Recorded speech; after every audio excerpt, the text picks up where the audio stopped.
Sick ass fool.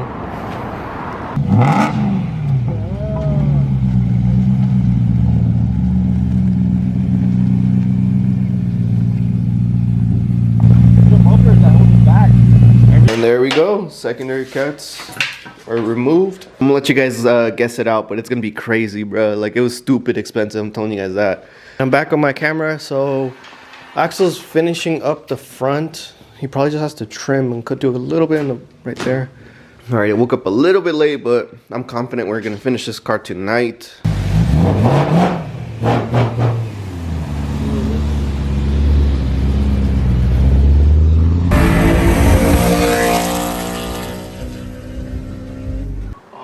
Dude, that thing's gonna look sick when it's on.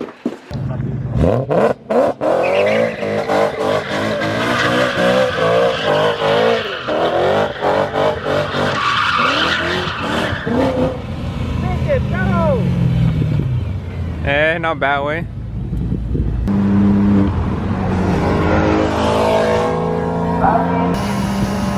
I think to myself, what a wonderful world.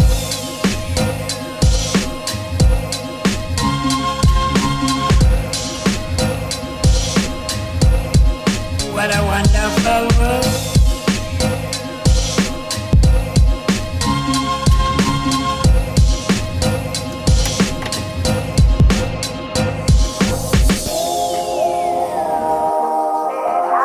So what's going on, guys? Welcome back to another video. So from the title and from the video that video clips that you guys just saw, yeah, the car is crashed and it's done, and I'm going to explain what's going to happen with all of that. But you guys have no idea how many times I've actually tried recording this video, but it's extremely hard because, like, I finished the video and then a couple days pass by and then something changes, or the insurance says something else, or you know, and then I have to restart the video, and it's just been a big old headache and a big old hassle.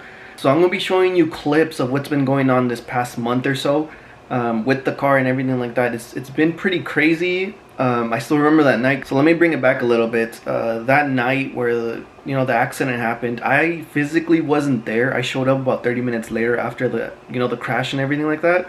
It was actually my brother, because just remember, guys, this is my brother's car. We worked on it together. I'm buying parts and stuff like that, but it was mainly his car, right?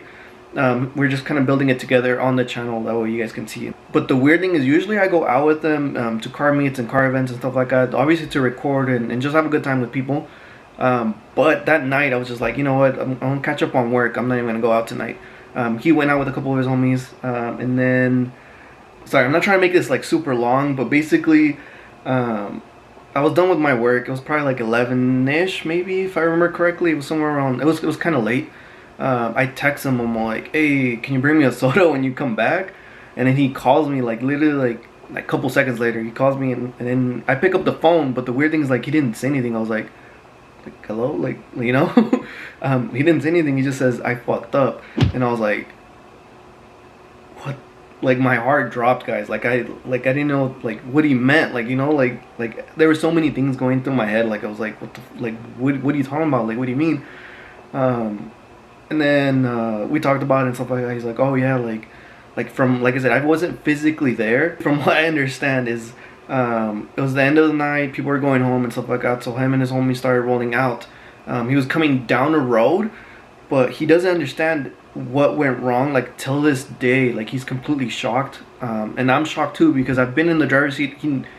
I felt like he was more in control of that car than any other car he's ever driven. Like, that E90, like, you guys gotta drive an M3 of that generation to feel how it feels like. You feel so in control of the car.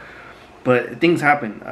You can think you're the best driver in the world, and things are always gonna happen. You always gotta be safe. He was coming down this road, and it just kind of pulled on him, completely hitting the tree. Like, I don't know how to explain it more. Like, he just kind of like lost control of the car. It kind of slid. It jumped over the curve. It kept sliding, and then it jumped another curve and straight into the tree, which is like crazy. From other people that were telling me that they were there that day. They ran up to the car. There was, like, for him it was kind of embarrassing because there was like a bunch of people like ran to the car. There was at least probably like 30 people from what I was seeing from Snapchats and stuff like that, Instagram stories. It was a bunch of people. But basically when that happened, like he stayed in the car. He was holding on to the steering wheel and he just looked out. Like he was just completely shocked, and that's the image that everybody kept telling me. I don't know how I don't know what else to say on that part. Like we have talked about it so many times because this is a big thing. Like this was a big car for him, and this is a big car for me. This was definitely like a dream build for both of us, and out of nowhere it's gone. It's crazy. But yeah guys, I'm still mind blown. I just don't understand like what happened. He doesn't understand what happened. Like I said, I wasn't physically there, but yeah, it's just crazy. It's literally crazy how like one instant in the car you can lose that much control of the car. But yeah, he just went straight to a tree. Obviously it didn't start. Obviously just kind of died on him. The cops pulled up. Everybody was like, no, this like because the cop was obviously like, you know, what were you doing? Did you do a burnout? Were you like doing sideshows? I don't know why that word keeps popping up. Like what are you doing? Like we don't do sideshows. Like that's something else. I'll go down to Mexo here and there, but I'm not really down for sideshows and all that stuff. Like, so yeah, so the cop was super chill. Like everybody was just super chill that night. It was crazy. Like one thing happened after another. So after I got off the phone, I rushed over there with Patrick. We got in the car, rushed over there, just wanted to make sure he was good. After I noticed he was good, then that's when we went to go check on the car. You're the weakest nigga here. That is true. Imagine pussy. They're good? There you go. Whip it out. Yeah, bro. He's always trying to gang. Is this an attack? You see any leaks? Stop. Or bad? Yeah, I don't see no leaks. No, dude. It sounds good. Just pull that out. You don't see any leaks? Push that out. Good. I don't think. Nah, bro, I don't think so. Cool. He's like, nah, it's good, bro. It just needs a new front bumper. He just needs a new front bumper. He has a bumper, bro. He just needs a new lip. The fucking George Salas stupid, bro. He said from the engine, food. He said, "Hey, is there any leak from on top?" God, there's no lock. All right, so I'm back. So the actual hood hook was attached to the actual like frame of the car. Like it was like hooked on, like super weird. It was just bent, so we had to unbend it and get the actual hood open. What we wanted to check is just make sure the engine was good, and there was like a really high chance that the car was gonna come back. So let me show you another clip. The funny thing is that tow truck driver that picked up the M3 is the exact same tow truck driver that picked up the 328. So yeah, Axel wrecked that one too, but it wasn't really his fault. He was just driving. It was in like a construction area, so it was like a big pothole. Went through it and completely destroyed the front end. If you guys want more like of that story of what happened to 328, I'm gonna leave all the information down below in the description. You can just click the link and just watch that video. But anyways, back to the M3. Let me show you this clip and then I'll be right back. This could be one of the last times you ever see the car. Hopefully we get a chance, like if they do total the car out, to actually take off the carbon trunk. You really want to buy it back? Yeah. So when I insert this video, it's probably gonna be like at the end of the video, so I already went over like what the options were. But yeah, it's crazy. So like I mentioned before, this could either be like one of the last times we see the car. Hopefully they give us a chance to actually get everything off of it, or Axel wants to buy. That's the same guy that towed the green car. Yeah, I don't know if I mentioned it before, but that's the same guy that towed the green E90. Yeah, he said he had longer hair. He's like, who keeps getting into these accidents? I'm like, yeah. Buy M3. So right after that video, like let's say at that point in time, we talked to the shop owner and all that stuff, and there was like a really high chance, like even he was like, you know what, like there's no way this is gonna be over the 80% of what the car is valued at, because that's what we needed less than 80% in order for the car to be saved, in order for the insurance to be like, yep, this is gonna be worth it, this is gonna be the better option, just fix the car instead of totaling and doing a complete loss and cashing you out. So even the shop owner's like, no, I've seen these a couple of times, it should be fine. But he said, let me get my BMW specialist, tear down the whole front end just to make sure there's nothing secretly damaged, But if there isn't, we're all gonna be good. And then they just need to talk to insurance and figure out a way to get the car fixed. So in my mind and in Axel's mind, we're like, cool, we're gonna get the M3 back. It's gonna be sick. We'll get it back in a couple weeks, you know, until the parts and everything they install it. It should be fine. We'll be back. So that's when I did I think the second or third video. I explained to you guys, and yeah, I ended up deleting the video because obviously I'm making this one. So unfortunately, the car is not gonna be coming back. The BMW specialist dude came in, took apart the whole front end, and he noticed that the actual frame of the car was like bent sideways and bent in. Like it was weird.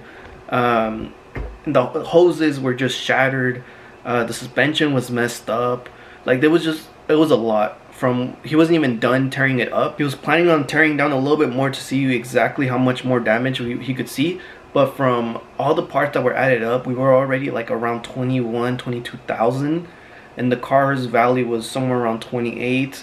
So we just kept adding more and more and more, and then it just, at that point, the insurance talked to us, and then we talked to them, and it just, at that point they were like, you know what, it's definitely going to be over the 80% value of the vehicle. So it's just, obviously for them, it's just going to be better if they just cash us out versus try and fix the car and all that stuff. It's just going to be more expensive going that route. So yeah, the car is gone. It's not going to be coming back, unfortunately, because I love that spec. Like everything was perfect. So yeah guys, it's a pretty crazy situation. The car is, yeah, it's not going to come back. The insurance is going to cash us out. We're going to pay off the remaining balance that we have on the vehicle. With that money that we have spare, we're going to probably take a look and see what kind of options we have. I would definitely love to go back into another E90 M3. Well, obviously not me, but my brother. I'm pointing over here because his room is literally like right on the other side of the wall. I'm pretty sure you can hear me just vlogging. He probably hates me right now because it's 6:30 now in the morning. It's super early, but just want to finish this video and actually get it out to you before I can start posting other videos and not being held off on this one, because this one was kind of important for me. I kind of want to get it done. But anyways, yeah, so we're gonna pay off the remaining balance with that money that we have extra. I can only use it to kind of build the F32 a little bit more. Like I said, I did invest money into the vehicle, so the money that we get back, me and my brother are gonna figure out a way to kind of like split. That way I kind of get my money back in a way, and that way I use that money towards F32, because there is a couple parts that I still need, and then all that extra money I can just use it on the F32, and the remaining we'll probably look into a vehicle, maybe a down payment, maybe just buy cash. I don't know. He is citing really, like, he does want another M3. Like, you guys haven't even seen the tattoo. I'll probably show you in a different video. He literally got a tattoo with an M. I'll post a picture that way you guys have an idea how it looks like. Like, it's crazy. So he definitely wants to jump back into another M3, another Beamer. But he kind of wants to go with like an M3 or an M4, like a newer ones, right? The F80, F82s. But obviously that's gonna take a little bit more time. He needs to save up and do all that stuff. But for the meantime, he was saying just to get around and stuff like that, he wouldn't mind just picking up like maybe like a Corvette or something, somewhere around that field, maybe 10 to 11 grand, somewhere around there. Alright guys, so I'm gonna go ahead and clock out. Hopefully you guys enjoyed today's video. Don't forget to leave a like, don't forget to subscribe. Like I said, it's crazy on what happened to the M3, but at the end of the day, it's just a car. It's just material stuff. All that stuff can be replaced. The good thing is Axel's okay. Like I said, he's probably sleeping, but I probably woke him up like a while ago. So on the bright side guys, the F32, every single day that passes, we just make a little bit more progress, and I know it's gonna be coming back, and I can't wait. Like, that build is gonna be crazy. I have so many videos planned for you guys, so don't go anywhere guys. Stay subscribed. It's gonna be it's just picking up. It's gonna be crazy, especially when he picks up his new car, when my car's rolling, and then hopefully when I'm done with that build, I plan on getting a different vehicle. It's just I gotta wait, I gotta plan it out, gotta make sure I get the right one. And then I do have a surprise on the Z4. Like, it's already transformed. I already kind of recorded the video, and if you guys have me on Instagram, you guys probably already saw what we did to the car, and it's just crazy. You guys gotta wait and see on the video. It's you guys definitely don't want to miss that. Any M52 boys do not want to miss that. But like I said, hopefully you guys enjoyed today's video. Please drive safe guys, and I'll catch you guys on the next one.